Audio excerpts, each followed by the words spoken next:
Hello everyone, I'm Sam, and welcome to His Word is a Lamp. We'll resume our reading of Rolf and the Vikings bow in Chapter 12. Of the trial of skill at tongue, Snorri asked of Rolf, "Art thou the son of Hrandi my kinsman?" "His son am I," answered Rolf.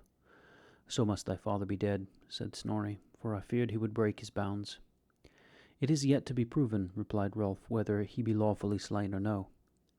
Then Flosi said, "Let us hear this tale, for it hath not yet come to our ears. Sit here before us, and tell us what hath happened." So Rolf sat there on the stool which had been prepared, and he told his story. All who sat there listened, and the men of the South Firths drew up close. It was a new thing for Rolf thus to speak before great men and before fighting men, but he bore himself well and spoke manfully, forbearing to complain, so that they murmured praise of him. And it seemed to them wrong that he had been so treated, and the younger men grew wroth. When Rolf had finished telling of the death of Hrandi, one of the South Firthers sprang up and stood before the dais. That was Kolbein, the son of Flosi, and he asked, "May I speak what is in my mind?" They bade him speak. "This place on Broadfirth," said Kolbein, "is not so far out of our way when we journey back. Let us make a stop there, and pull this man Einar out of his house, and so deal with him that he shall do no evil hereafter." This he said with fire, for he was a young man. But Flosi answered, "Now is seen in thee the great fault of this land, for we are all too ready to proceed unlawfully, and men can know by me how violence is hard repaid." All knew he spoke of the burning, and of that vengeance which took from him many kinsmen. "Let us do nothing unlawful. What sayest thou, Keri?" Then Keri said that nothing should be done without the law, and the young man sat down again, but Keri called on Snorri for his opinion. "Methinks," said Snorri, "that the lad hath some way of his own which may serve." "If that is all," answered Keri, "then we will help him." "It is only," said Rolf, "that one of you here will shoot the bow 3 roods further than I. Thus can my father's death be proved unlawful, and Einar stand punishable." With great eagerness the young men sprang up and got their bows, and all said they would do their best to help the lad. But it was plain that they regarded the matter as an easy one, so Rolf took heart at their confidence.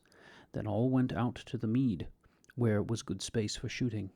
"But first," said Keri, "let us get our hand in with shooting at a mark. Then, when we are limber, we will shoot to show our distance." So that was done, and all thought that great sport, and fine opportunity for each to show what man he was.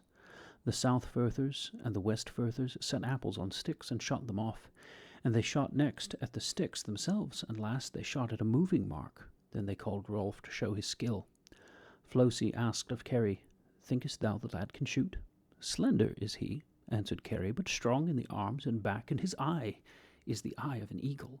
Our young men will not find their task easy." Rolf struck the apples, and then the sticks, and then the moving mark. Then they swung a hoop on the end of a pole, and Rolf sent his arrow through it, but most of the others failed. Keri laughed. "Ye forget," quoth he, "that the lad shoots at birds and cannot afford to lose his arrows. Who among us hath had such training? But now let us try at the distance." So the ground was cleared for that, and the weaker bowmen shot first, and some good shots were made. Rolf was called upon to say what he thought. He shook his head. "Ye must do better," he said. Then better bowmen shot, all those who were there except Keri and Kolbein. Snorri would not shoot, but Flosi did, and a great honour it was deemed that he should oblige the lad. But when all had finished, then Rolf took his bow, and his arrow fell upon the farthest which had been sent, and split it. Snorri laughed. "So hath my kinsman come here," he said, "and all for naught." But Keri said, "Kolbein and I have yet to shoot, and we are about alike in skill." So they shot one after the other, and they shot equally, so far that all were pleased, and some ran to measure the distance, finding it 3 roods and more beyond Rolf's arrow.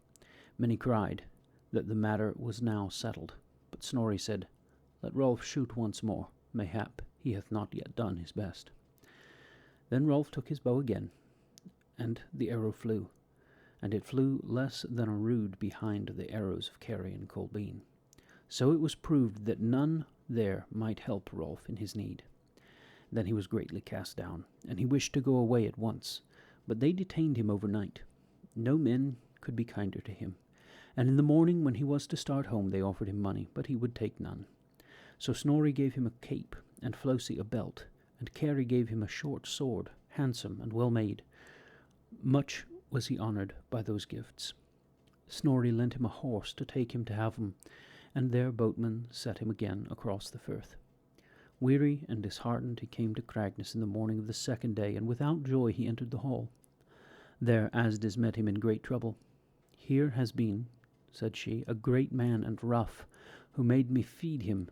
Misfortunes come to us from all sides, for Frodi is away, and the man took our milk ewe, and has driven it away before him, going toward the fells." "When was he here?" asked Rolf. "Not 2 hours ago."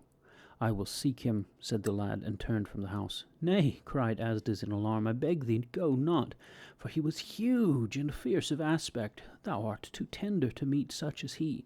Put up with this matter, and let it pass." "Mother," answered Rolf, "I am 16 years old, and since the death of my father I am a man in the eye of the law. Wouldst thou have me less than a man in fact?" And he went his way after the robber.